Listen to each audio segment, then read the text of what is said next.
dans le Seigneur, bonjour. Il a plu le Seigneur de venir encore ici pour l'explication. Comme je le disais, dans ce dernier temps, le corps de Christ en ce moment a besoin d'explication, d'éducation, d'encouragement, de conseils et bien d'autres choses pour être solidifié, pour être encouragé, pour ne pas perdre courage, ne pas perdre espérance, pour manifester son audace. C'est l'heure à laquelle nous sommes. Et vous et moi, en tant qu'Église, corps de Christ, ces paroles sont pour nous donner la vie. Bon, non seulement la vie, mais pour accumuler, je vais dire, non, faire accroître notre capacité dans la foi. Vous voyez? Donc, c'est comme quelqu'un qui est en train de courir et qui manque de celui qui va l'applaudir, dit encouragement, encouragement. Quand il voit quelqu'un, il dit ah, bravo, bravo. Vous allez voir, il y a une force là qui vient à la personne. Comme les joueurs qui sont sur le terrain. Hein? Imaginez les joueurs, ils ne jouent pas bien, à un moment donné, ils ont pris le ballon et le spectacle dit hey, numéro 5, numéro 5, numéro 5. Vous allez voir, il y a une joie qui anime la personne et qui l'encourage à continuer. Voilà. Donc, c'est de ça que l'Église a besoin. Et aujourd'hui, nous allons parler sur pourquoi avons-nous besoin d'un consolateur éternel. Pourquoi avons-nous besoin d'un consolateur éternel? Dans le livre de Jean chapitre 16, on va voir à partir du verset 13. Il dit, quand le consolateur sera venu, l'esprit de vérité, consolateur. Considérez le mot consolateur qui a en lui le verbe consoler. Le verbe consoler, en quelque sorte, action d'apaiser quelqu'un, action de rassurer quelqu'un. Même s'il est en échec, on le console. Ne pleure pas, ne pleure pas. Il y a encore de l'espoir. Vous voyez? Donc, ici, mais il dit, le consolateur sera venu. Ça veut dire qu'en ce moment-là, le consolateur n'était pas encore là. Le consolateur est en train de leur parler dans un corps. Mais là, il viendra par l'esprit. La consolation est spirituelle. Quand le frère a perdu sa femme, et vous venez lui dire, frère, du courage. Est-ce qu'il voit ce que vous lui dites? Non. Mais c'est votre parole qui apaise son cœur. Donc le consolateur, c'est l'esprit. Pourquoi? La consolation, c'est son image qu'on peut comparer à la colombe. Et pourquoi? Il dit, la Bible dit, ayez l'esprit apaisé comme la colombe. On a comparé Saint-Esprit à la colombe. Mais Saint-Esprit n'est pas une colombe. Mon Dieu n'est pas un oiseau. Alléluia. Donc, moi je vois les gens écrire Saint-Esprit, on destine une colombe. Et ça, c'est le Saint-Esprit. Doucement, hein, arrêtez de se moquer de Dieu. Dieu n'est pas une colombe. On a comparé la façon dont l'esprit fonctionne. Où est la colombe? La colombe est patiente. La colombe est patiente. La colombe n'est pas agitée. La colombe est calme. C'est ça le Saint-Esprit. Mais attention, ce Saint-Esprit-là est dangereux plus que le serpent. Pourquoi la Bible dit ayez l'esprit calme comme la colombe, mais des ruses plus rusées que le serpent. Et donc il dit, quand le consolateur sera venu, comme qui est le consolateur? Il est l'esprit de la vérité. Ça veut dire que la vérité avait pris corps, non? Oh là là, Jean 1 verset 14. Et la parole s'est faite chair. Maintenant la parole reviendra en esprit comme elle était avant. Mais cette fois-ci, venue habiter dans son église. On appelle l'esprit de la vérité.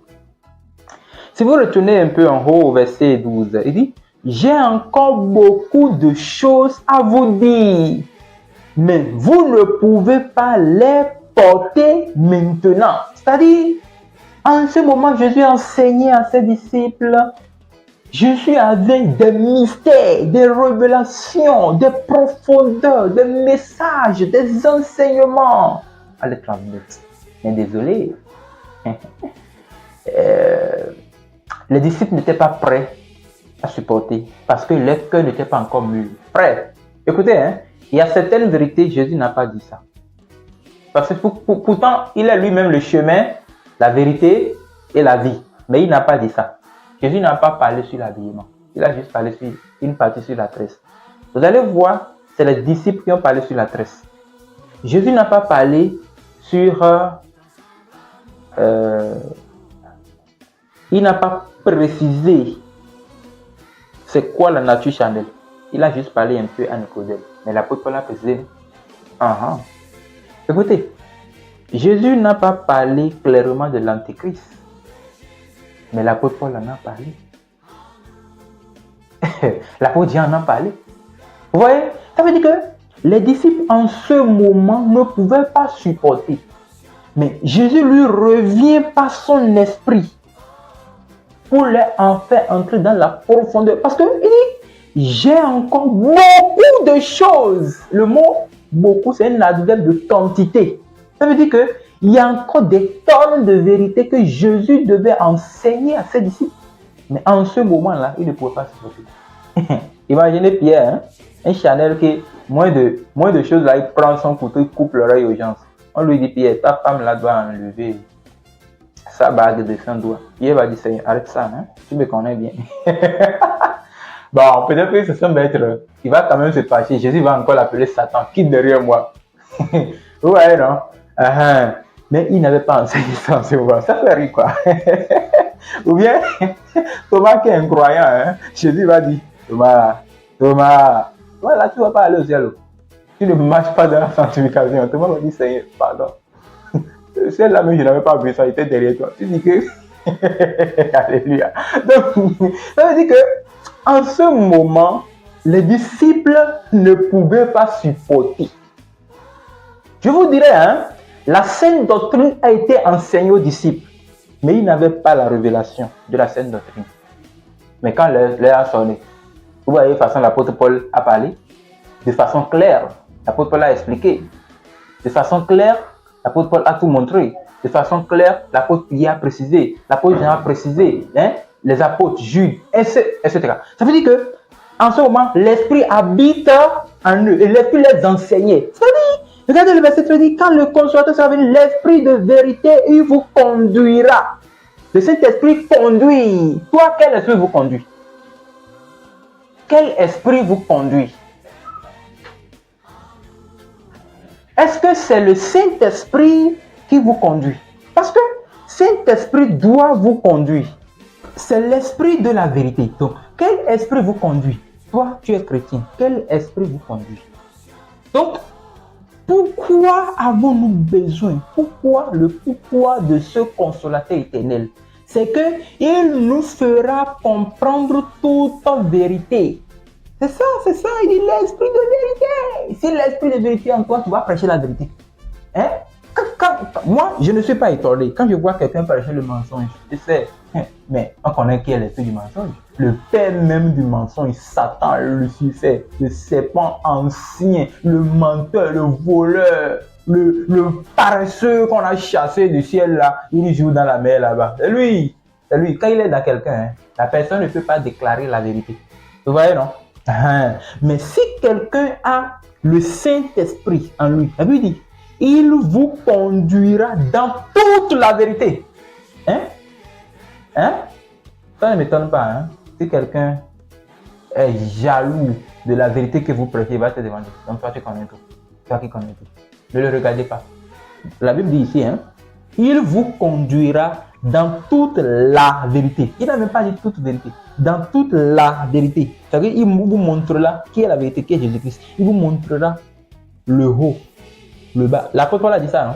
Jusqu'à ce que vous soyez remplis de toute plénitude de Dieu, sachant la hauteur, la profondeur, la largeur et la longueur de l'amour de Dieu. C'est ça qu'on appelle toute vérité. Donc, c'est le Saint-Esprit qui peut faire ça.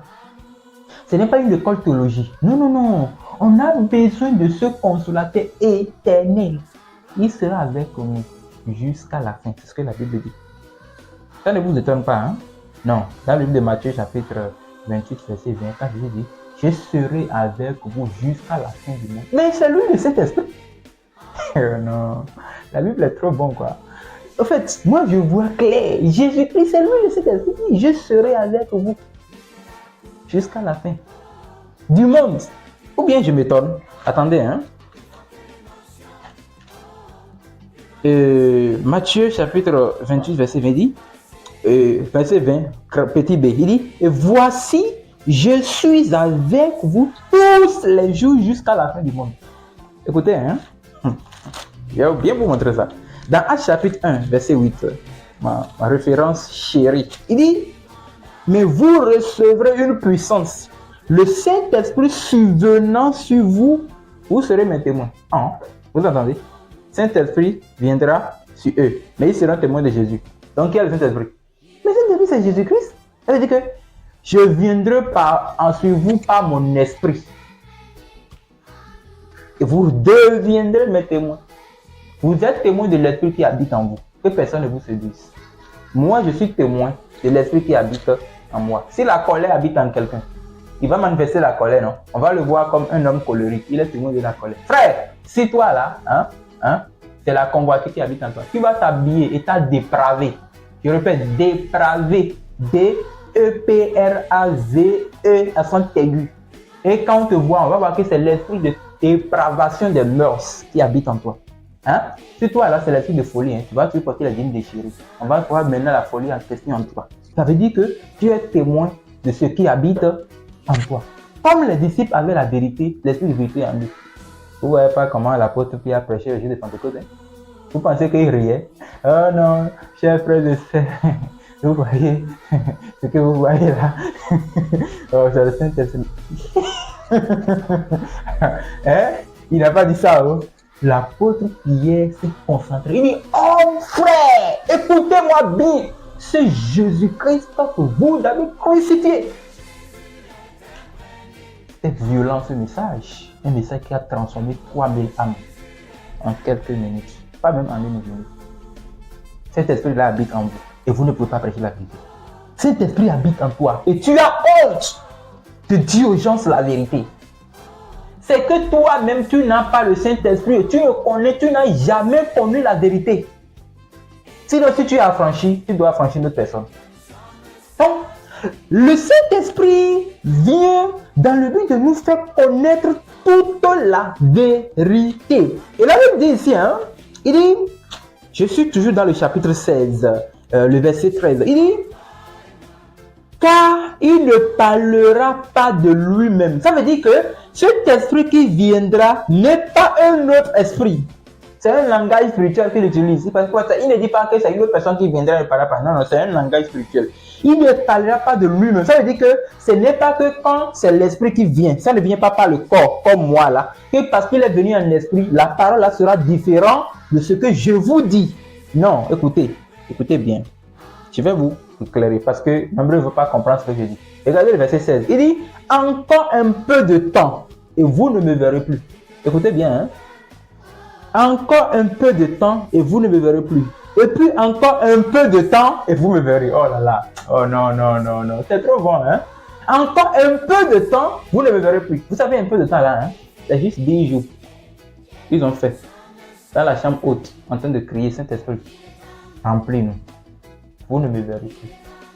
Et, non, j'ai envie d'entrer dans la parole. Il dit, et puis encore un peu de temps et vous me verrez parce que je vais au Père. Regardez, c'est ça. Regardez bien. Jean chapitre 16, le verset 16, c'est ça. Si quelqu'un vous dit que Jésus n'est pas le Saint-Esprit, c'est que lui là, il a 3 esprits en lui. En fait, il a l'esprit du Père. Il a l'esprit du Fils. Il a l'esprit du Saint-Esprit. Moi là, j'ai un seul esprit qui habite en moi. On appelle ça le Saint-Esprit. Encore appelé Jésus-Christ. C'est son nom propre, sinon c'est son qualificatif. Au fait, son attribut qu'on appelle Saint-Esprit. Et son nom courant que tout le monde utilise, on l'appelle Dieu. Un peu de temps, vous ne me verrez plus. Et après, vous me verrez. Ça veut dire que ce n'est pas un autre esprit. C'est pourquoi il ne parlera pas de lui-même. Mais il dira tout ce qu'il aura entendu. Et il vous annoncera ces choses à venir. C'est Saint-Esprit qui nous dit ce qui viendra. Ce n'est pas Saint-Esprit que nous pouvons expliquer les prophéties. Ce n'est pas Saint-Esprit que vous pouvez expliquer les apocalypses. Ce n'est pas Saint-Esprit que vous pouvez prendre une référence comme ça. Dieu vous ouvre l'esprit. Vous comprenez plus profond que ce qu'on lit. Ce n'est pas Saint-Esprit. Ce n'est pas la magie. Non! Ce n'est pas la magie, ce n'est pas l'école théologie, ce n'est pas l'intelligence des hommes, ce n'est pas la sagesse humaine, science, écologie, blablabla. Ce n'est pas ça, ce n'est pas l'école pastorale. Non, non, non, non. C'est Saint-Esprit, c'est l'école du Saint-Esprit. Vous avez compris, non? Ça veut dire que voilà pourquoi nous avons besoin de ce Saint-Esprit. Si l'Église est dans un état bizarre aujourd'hui, il ne peut pas connaître la vérité, c'est parce que l'Église n'a pas le Saint-Esprit. Pastoro qui a dit qu'il a le Saint-Esprit là, et il a apporté bague de mariage là. C'est Saint-Esprit qui lui a réclamé bague de mariage là, ou bien c'est lui-même. Parce que bague de mariage n'est pas porté à l'esprit, c'est porté au corps. Oh mon Dieu. Oh là là. Hein? En fait, c'est des choses qui font rire, après ça fait pitié. Hein? Saint-Esprit m'a dit, arrêtez de mentir contre le Saint-Esprit. Le blasphème contre le Saint-Esprit n'a pas de pardon. Il va vous punir, lui. Hein? Tu as porté bague de mariage. Saint-Esprit ne vous a pas dit d'enlever bague de mariage. Oh. C'est Saint-Esprit qui porte bague de mariage en toi. Quand Jésus lui-même était venu là, pourquoi il n'a pas porté bague? Ou vous ne savez pas que les célibataires aussi ont leur bague?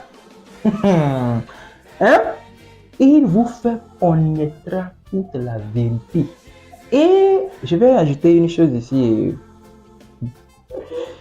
Tout ce que le Père tout ce que le Père a est à moi. Mon Dieu. Attendez, hein. Je vais d'abord le verset 14. C'est ça que j'ai vu seulement. Le verset 15 me compte. Il me glorifiera parce qu'il prendra de ce qui est à moi et vous l'annoncera. Il me glorifiera. Saint-Esprit va glorifier Jésus. Parce que Saint-Esprit, c'est l'esprit de Jésus. C'est-à-dire, Jésus prend de son esprit, il met ça dans l'homme. Il prend de son esprit, il met ça dans l'homme. Ah! Vous savez, Jésus-Christ, il a reçu les 3 dimensions de l'homme. 3, comme ça. Dépouillement de l'âme, dépouillement du corps, dépouillement de l'esprit. Il a refait tout ce que le diable a gâté dans l'homme depuis le réveil de Dieu. Ça là, c'est une autre partie de la parole que nous aurons le temps de passer par. Parce que j'ai envie de vous montrer ça, l'identité de l'homme dans ces 3 dimensions depuis la création. Voilà, frères et sœurs dans le Seigneur, c'est là qu'on peut d'abord s'arrêter. On a compris maintenant pourquoi nous avons besoin de ce consolateur éternel. Je prie que cette parole vous soit utile et qu'elle vous aide à être rempli de cet esprit qui vous conduira dans toute vérité au nom de Jésus-Christ. Amen.